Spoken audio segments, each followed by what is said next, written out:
So I'm delighted to host all of you. I'm very grateful to Linda and to Zoe, who has been our glue in organizing all these sessions.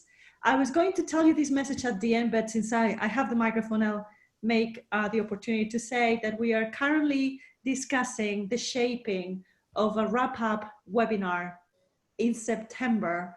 If you follow the series, next month, July, is the last one of the series on this, but we actually wanted to have the opportunity to come together, do Q&A, basically addressing the question, so what?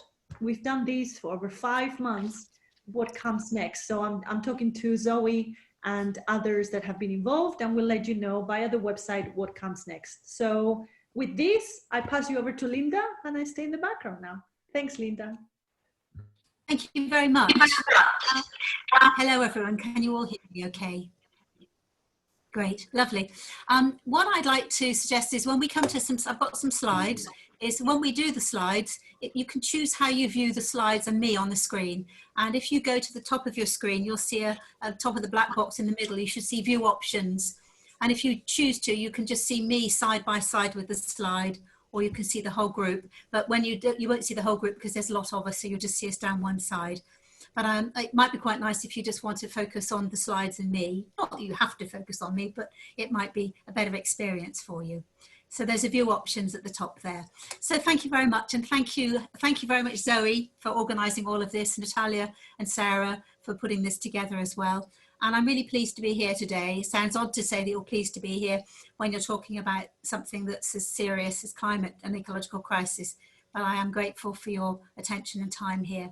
So I've got some slides I'm going to share with you, and I'm just going to also run through what we will be doing. I'm going to share my screen. And so this is about coaching with the earth in mind. After this session, you're very welcome to contact me, connect with me on LinkedIn, or email me. It's linda@aspey.com. And you've done that already, so thank you for doing that, telling us your name and where you are. And this is what I thought we'd do today. We'll have a very brief introduction and then about 20 minutes of input from me, and then go into small breakout groups of around 4 people to consider a question. Come back then and have some chat in the large group and some questions and Q&A, and then signpost some resources to you. We've got an hour. I'd like to, you know, so it's not even a full hour. We've got 55 minutes, so there's a lot to cover, and I hope I'm not going to rattle away at you. So this is what we aim to do today. Is I want to highlight some psychological defences that can emerge around climate change and the crisis, and to invite you to consider what your role as a professional coach or mentor might be around these issues and what it might mean to coach with the earth in mind. I know that there have been other webinars that you may well have been on, so you've probably already advanced your thinking since this series was first announced. And I'm going to share a very simple framework for you to take away. We're not going to have time to do it any justice today, or do your thinking on it any justice for you to take away. It's just a really simple framework to explore these on personal and professional levels. So a bit about me. I'm a coach, psychotherapist, counsellor and a supervisor. I'm also one of Nancy Klein's Time to Think global faculty, and I teach and qualify coaches and facilitator in the thinking environment. So I'm all into thinking for yourself. But I'm also an Extinction Rebellion speaker and a trainer of trainers. And I joined Extinction Rebellion in October 2018 as a first-time activist. First time in my life I'd ever felt moved to join any kind of movement. I'm also, to back up what I do with Extinction Rebellion, I'm studying a lot around climate. So I'm a member of the Oxford Climate Society. I'm a student at the Oxford School of Climate Change, and I'm still hoping to start the Cambridge Institute for Sustainability Leadership programme very shortly. And I'm increasingly working with individuals and organisations involved in the sustainability field, or in mitigating impacts of climate and creating solutions. There's no such thing as fixing it, but we can certainly mitigate what's going on.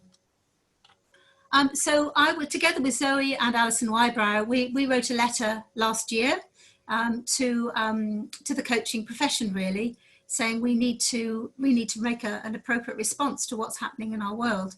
We cannot continue to ignore what's happening. And so Coaching at Work has been a massive ambassador, really, and a great help in this. And I'm really pleased to announce, if you haven't already heard, that thanks to the work of the Climate Coaching Alliance, only a few days ago, the 5 of the major professional bodies have collaborated together to make a joint statement about the ecological crisis and role of coaching. And here I'd just like a special mention to Eve Turner, because she's driven this really hard, and it's not an easy thing to do to get a number of global bodies to collaborate. So what's the background to this? Well, I'm not going to, this is not a climate lecture in any way at all, but these are just 2 pieces of news in the last few days. In fact, June the 10th, carbon dioxide levels hit 417 parts per million, the highest in human history. That's the highest in 800,000 years. Before human history, 800,000 years. And so this is serious times, and the dent made by the COVID lockdown is not significant enough and sustained enough to make an impact. And only yesterday did we hear from The Guardian that we've got 6 months really to avert the very worst of the climate crisis post-lockdown.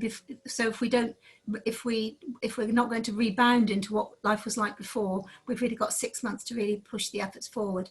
And there hasn't really been enough global effort and for so many reasons. And I'm not here today to talk about Extinction Rebellion, by the way. That's my personal choice of what I do with my time.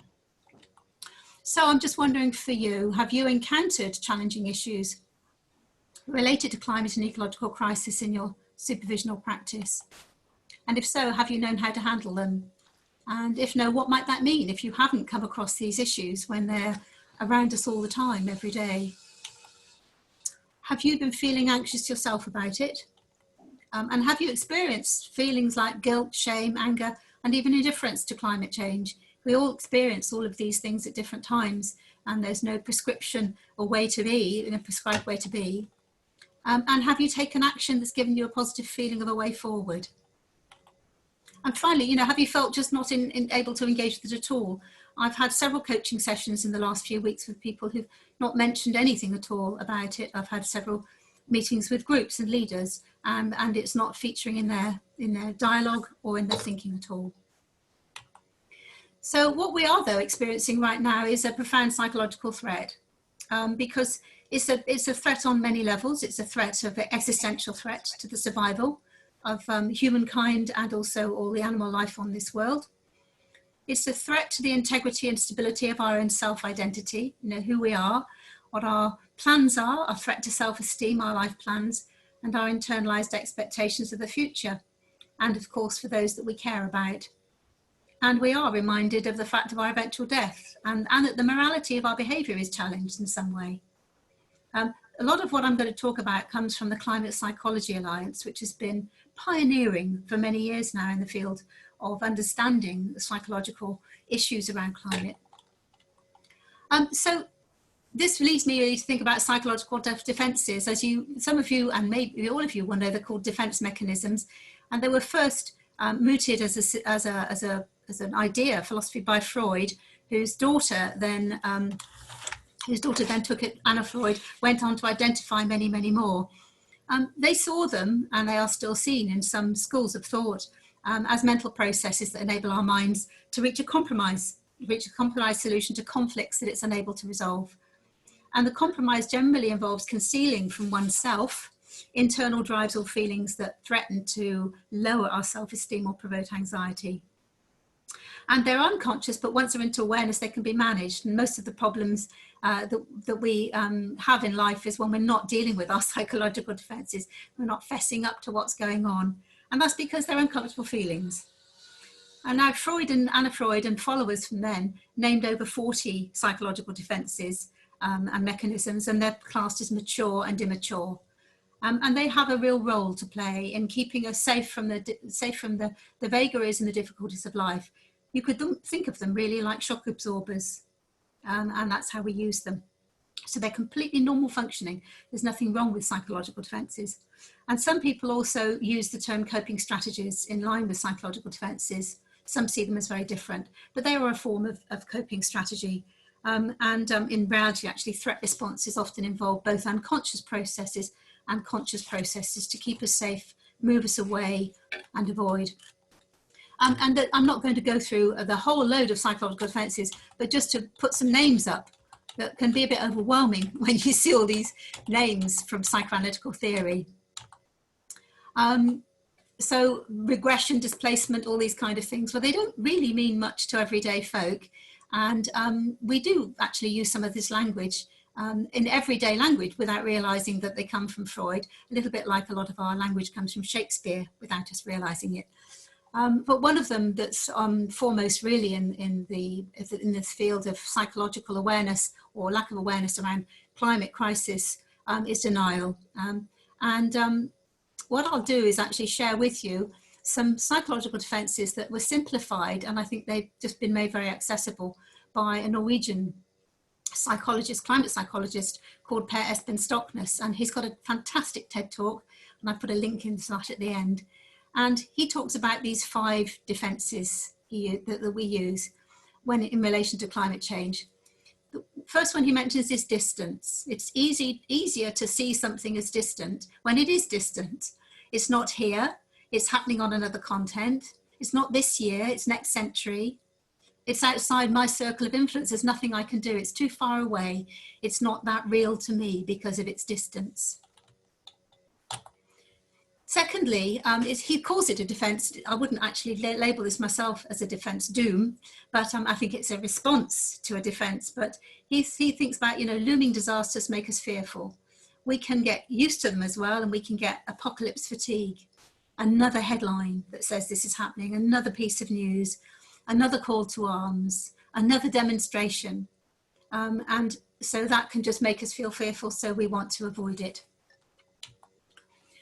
Dissonance is quite a frequent defence that we have. It's sometimes maybe an inner discomfort with our values, because often we feel hypocritical for what we do. We say things to ourselves like, my diet makes no difference, or the climate's always changing and one plane journey won't make an impact. So we tell ourselves these little things to live with that dissonance.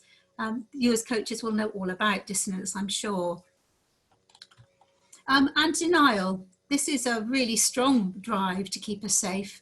If we keep silent and ignore it, we might find refuge from feeling guilty.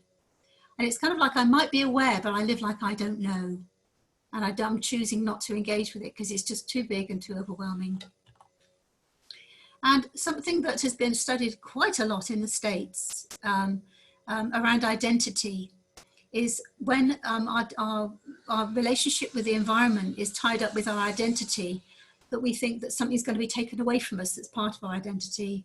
So middle Americans are famous for having gas guzzling cars and living a lifestyle that's not environmentally friendly.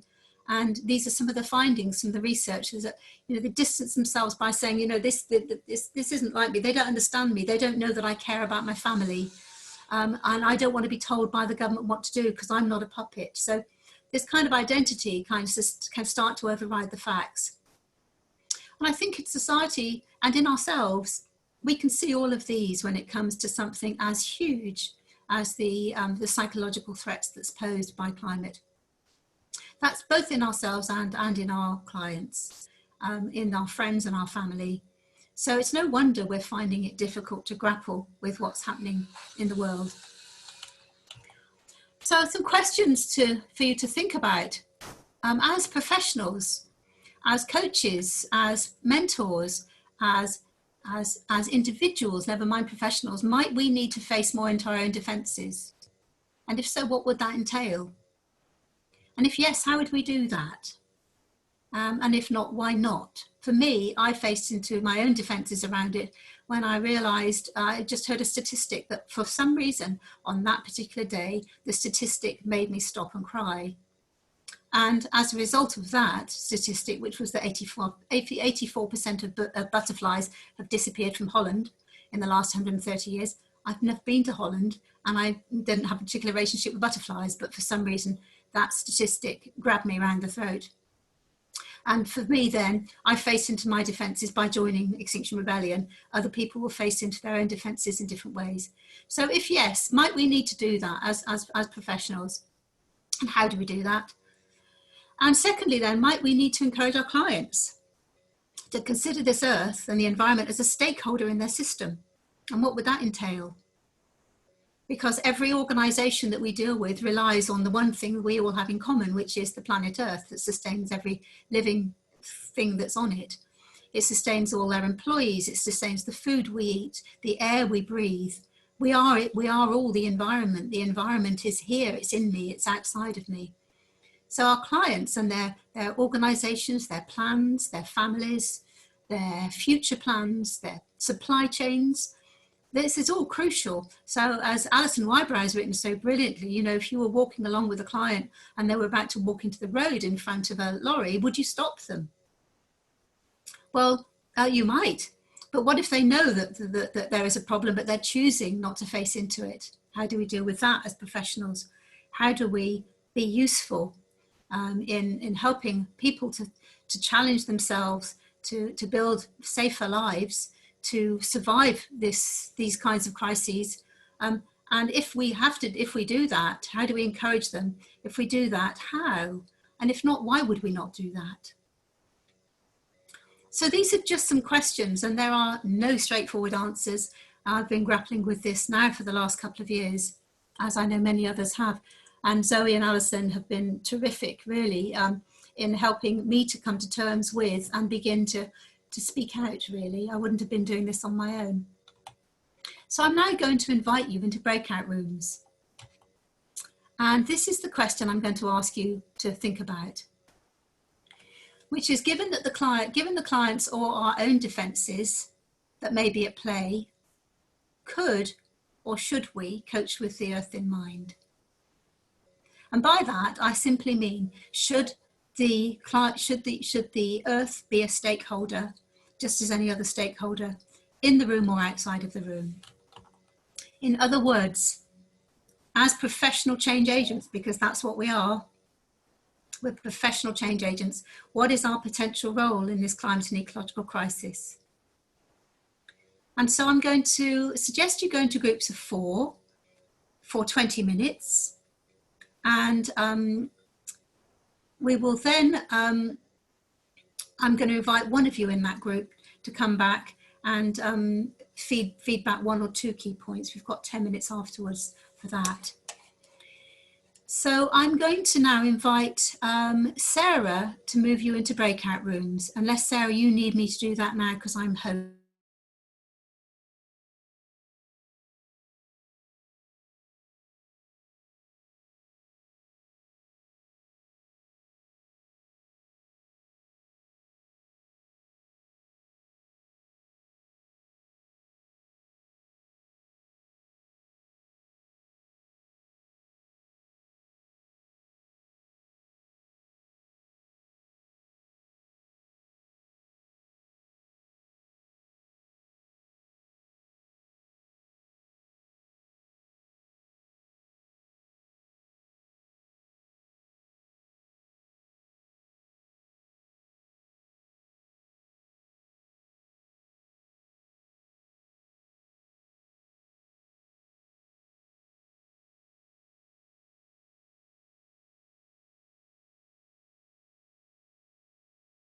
Questions? Thank you. Could I hear from somebody who's an observation from one of the groups, or what sorts of things your group thought about? I'm happy to Anyone share can if start. that's helpful. Can I share? Thanks, Rachel. We had quite an in-depth discussion. It's really interesting, actually. And we started off with, I pointed out how I see the models used in supervision are much more systemic, and the environment is part of that broader system, as well as government things and industry trends and all sorts that impact on the coachee's world. But you don't see it so much in coaching models. That systemic view is a growing side of coaching, but it hasn't been a sort of traditional part of that. And then we got onto a conversation about whose agenda is in the room. So do we as coaches bring an explicit agenda in relation to the environment? I kind of do, because I coach outside. So it's not explicit and I say that I'm going to lambast you about the area, but it's quite clear that I'm a bit of a nature nut. So anyone that comes with me knows that's my value, my stance on life. But it's more, I think we talked about where in leadership and development coaching, there's an opportunity to help with that broader development of the scope of leadership outside of the sort of team management style of leadership and the organizational strategy side of leadership, more of that broader, what is the leader's place in the world and impact on the world that they're in. And that's part of that broader conversation. So it was very interesting about us being more implicit than explicit, but subtle and gentle in our encouragement of that thinking around climate. Yeah, thanks, Rachel. That's really interesting. Would somebody else like to share from their group? I can. Hi. Thank you. Thanks, Stephen. What did we talk about? I think, okay. One thing in terms of getting permission to go into this territory, a commitment to sustainability is something that we could put in our biogs, our one-liners, or whatever, how we advertise ourselves. It could be part of contracting. So a bit like Rachel signaling that this is on the agenda, but in other ways. We said that we felt quite comfortable about raising issues of sustainability if it was clearly relevant to a coach's goals, but they were silent about it. And parallel to what happens if the client is stepping on other values that we might have, you know, equality, gender, or race issues. I would put that on the table. So why not this?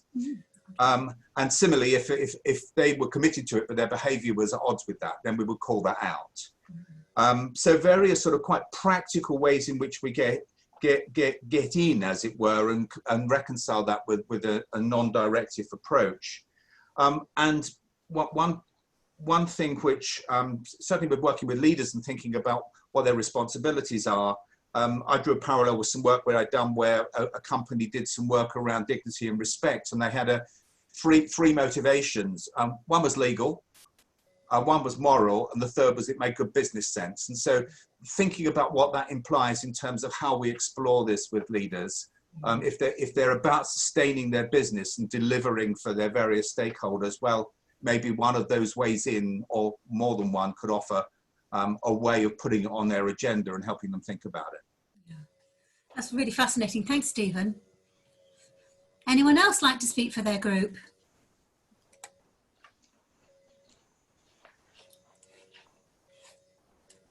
Who else have we got? Who else would speak for their group? Yeah, I'm happy to. Sorry, my internet connection's a bit dodgy. Okay, thanks, Jane. Hopefully the audio will work. I think we had a kind of similar conversation where I think at the start we had quite a few different contexts that we were working within as coaches. So it was very much the conversation around how can and should we bring this into the conversation in those different contexts. And I think where we ended up was actually there's a number of different ways of doing that, whether that is kind of treating the environment as a stakeholder and being very explicit about that, or whether it's within company situations, linking it to the fact that there will be a kind of sustainability strategy and a sustainability and climate change kind of policy and ambitions within the company, or whether that's kind of just responding to legislation, the role of the individual or the executive in terms of doing that.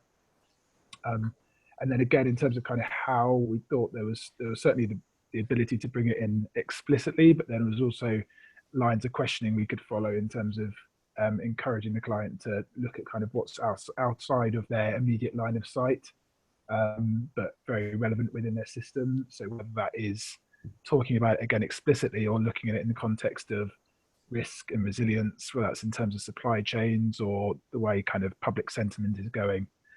There are lots of different ways to bring the conversation into the room in different contexts, I think is the kind of conclusion we ended up with. Yeah, thank you very much, Jane. Anyone else from the group like to speak? Okay, Mary Hughes here.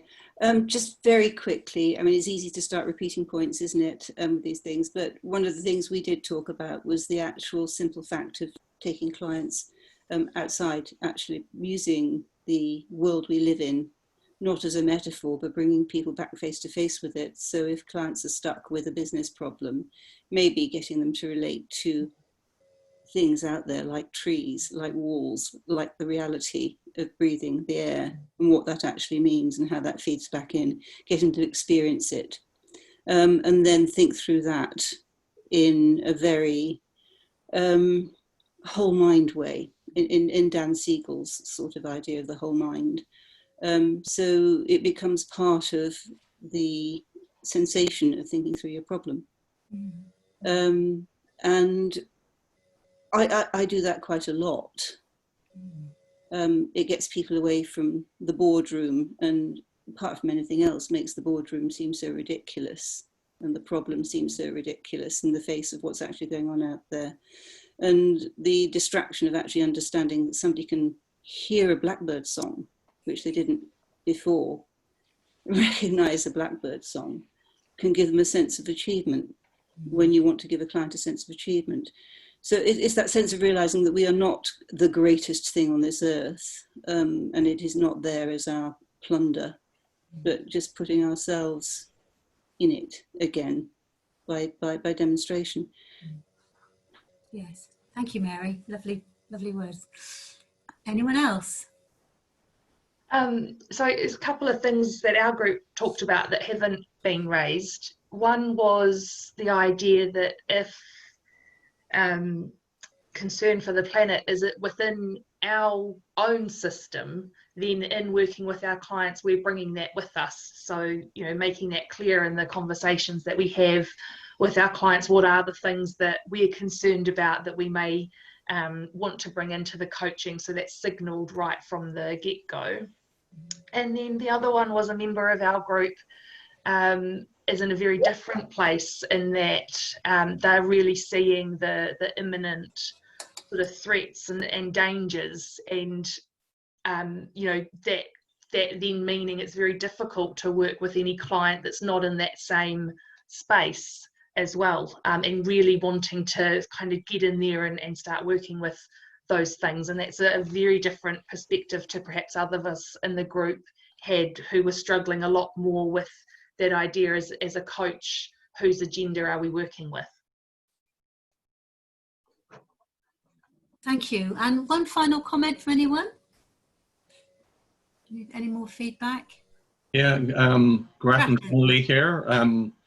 So I think just to, in a certain sense, it's reiterating some of the key points, but I think it's about saying in our biographies or at the contracting stage, actually, you know, this is one of the things that is that needs to be part of our conversations as we move forward in coaching. And I love the idea of, you know, coaching in nature, which I do a lot of, because it's much easier then to bring it to the fore. But it is a challenge because, you know, would I refuse to work with someone from an oil company? Well, okay, maybe yes, very simply could be the answer, but what about someone who wants to bring a really green agenda and push the oil company towards a more sustainable path? And so, you know, it becomes quite tricky once you start to explore the possibilities and so on. And so I guess the choice is I can choose who I work with, but I don't have a choice of what they think about some of the things that I bring up. And you know, I think that's the key. We can certainly raise the consciousness and the awareness around things that are stepping beyond the line, and then it's our choice if we continue to work with clients, or perhaps their choice if they continue to work with us. So and you know, like climate, there are no simple answers. You know, just give up buying all those straws and plastic cups. We'll all be safe then. Sorry, I am being facetious. That's right. And then get yourself a bamboo toothbrush. Absolutely. Yeah, well, thank you. That was really great. I mean, this is one of many ongoing discussions, isn't it? And we're not going to get answers, that many answers, but we might just find something more to take away and think about. And so I'd like to share, when I started first thinking about this a couple of years ago, and I think my struggle was great as well, because I'm a thinking environment consultant, and anyone that's read Time to Think will know that it really is the most non-directive form of way of being, as another helping as a person with another person, and that I don't add any input at all. My input, it comes through my attention. So the idea that I was going to have any kind of educative role felt anathema to me. I don't want to infantilize my clients. They're perfectly capable of thinking about things for themselves. So it's been a real struggle. So the first thing I did was come out on LinkedIn. I put Extinction Rebellion in my profile. And that was a really big move for me, because as a former therapist as well, I've had to keep my life fairly secret. We don't talk about our lives, and coaches similarly don't do that. But I thought, well, one of the Extinction Rebellion's, the first demand is to tell the truth. So I thought, well, if I'm not living that myself, then how on earth can I be authentic with that? So what I'd like to share now is just a little model that I put together when I was first thinking about the complexity of these issues. And I shared it recently as well with some supervisors, because it's a model that you can, when I say it's a model, it's not even a model. I couldn't be as bold as to call it a model. I'm not an inventor of models. It's just some questions and some zones to think about, really. So I'll just share this now. Didn't mean to go there, sorry, meant to go from the current slide, which is just here. So these are just some aspects to take away, and these slides will get sent to you. So if we start with number one, so just some things to think about around climate change and ecological crisis is our own personal life, the impacts that it might have on us. I'm speaking from the Cotswolds. We're not massively impacted, but we did have flash floods a couple of days ago that flooded my brother's house with 12 inches of rain in the space of 20 minutes. So, the more and more as climate advances on us, because we've advanced on the world, then we're going to be seeing some more things. And we've got children who are worried, and they're learning from school. And, so our own personal life, the impacts on us, on our anxieties and our families. Then also we've got then number two, our concern for our own business. What impacts might climate have on and ecological crisis have on our, I'll call it climate rather than and ecological crisis, because the two go hand in hand really because of various factors. But so the concern for our business about the choices we make. I personally, I choose, I haven't flown for 3 years. I don't want to fly. If I can find another way to get there, I will. And if I can't, I'll try and find someone else who can do the work locally. It's nearly always worked, but it has always worked out actually. I was meant to go to Italy this summer because I couldn't find anybody else locally to do this work. And then COVID helped me by making that choice for me. And it's a small thing. My not flying won't change the trajectory, but it's a personal choice. So our own choices, as you've said, Grattan, which kind of companies are we going to work with or not? Are we going to have those sorts of things and discussions? Thirdly, our role, what's our role in working with the wider system? What do we already know about the system? What should be our role? I was talking with one coach who said that he was working with a board and they were about to make quite a big decision about a business activity next year. And several members of that board were not aware that if the organisation hadn't passed certain climate measures, then they wouldn't be able to do something through the EU ruling. It was very technical. I wouldn't have seen that as a coach's role, but that was the role that particular coach had with that particular client group. He had a kind of advisory role too. So do we need to have knowledge? And I think a lot of coaches that I've spoken to have been frightened to get involved in this issue because they don't want to become climate scientists. They don't want to sound stilly. They don't want or need to become experts in what's happening. And so they've often said, well, no, I'm not a consultant. I'm not a sustainability consultant. I'm not going there. I personally don't think you need to be. I'm studying it for my own benefit, really, and for my own reassurance that I can ask the right questions. But I think a coach's role is to bring out the expertise in others and put their own expertise aside, as is a mentor's role. And then we've got our own business, the client's business, the people they employ, the impact, the choices they make about their business, their supply chain, their policies. They may have some struggles. If we don't do this, we won't be able to do that. If we don't do this, we're going to lose this much revenue. We're going to have to lose a number of people. We haven't got the money to invest in X, Y, and Z. So these are some things that our clients might be grappling with. And then 5, I think it's an important thing about the skill that we bring in being with our clients' existential anxieties. We talked earlier on about defense processes. They're there for a very good reason, to keep people shock absorbed from the realities of daily life. If we are not skilled in being with their anxieties, and we're not managing our boundaries, when it's very hard to manage our boundaries if we're feeling that anxious ourselves about it, then, you know, what's our skill in being with that? And not rushing to rescue the normal skill we all use in managing our boundaries. But this is at a different level, isn't it? Because whatever's going on in the world is affecting us. And then finally, the client's own larger organization, it touches on the client's business, but it's their wider role into making a contribution in society or not. Are they building better, building back better, or are they building back worse? You know, what's their role? Unilever has been stunning in this last week, massive commitments to significant climate reduction targets. Danone is the same, lots and lots of incredible things happening. And so these are some things that, you know, we're dealing with as coaches, we're hearing, we're helping people think through.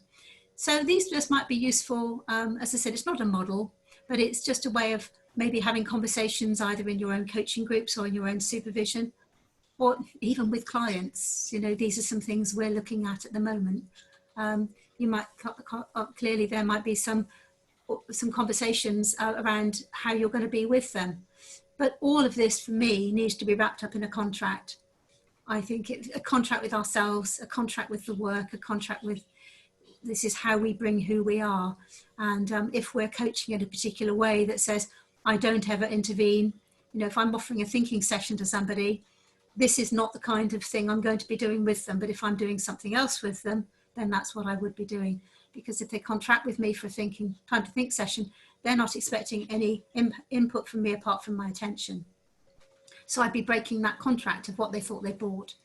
So I hope this is a useful model for you, a way of thinking about things. Loads of resources here. There's a link to the statement. There's some websites for you, and Climate Psychology Alliance, Climate Coaching Alliance, brand new initiative set up by Eve Turner, Alison Whybrow, and Josie McLean. That's really worth joining. Lots of lovely things going on there.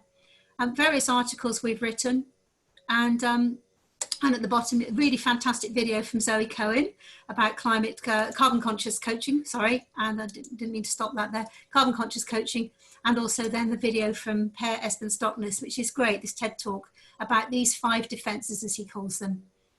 So we're just on 1 minute past. So I hope that's been useful for you. I hope it's given you food for thought. Do connect with me on LinkedIn if we're not already connected. And I hope you can continue the conversations together in your supervision. And I hope you have a nice weekend to relax and chew over some of these things. We really welcome feedback, so do send anything you've got. Thank you, everybody. I'd like to now bring in Natalia at the end, who's just going to close us, I think. Yes, just very quickly, thank you, Linda, and thank you, everybody, for coming. For those that may have joined a little bit later, we said that the next webinar is July 1st. That's the last of the series, but we're organizing a follow-up in September. We'll upload all of these slides, presentation, everything on the website. The wrap-up session will be also open and free for members and non-members. And I'm going to put my email on the chat, because any feedback that you've got on these, on the previous ones, and indeed, what might you like for September, that Q&A as we shape it, it's your chance to let us know how would you like that taking shape, and we welcome all of you then. So thank you, Linda, Zoe, as ever, and Sarah, thank you for helping us host this. And to everybody, have a good afternoon and good weekend.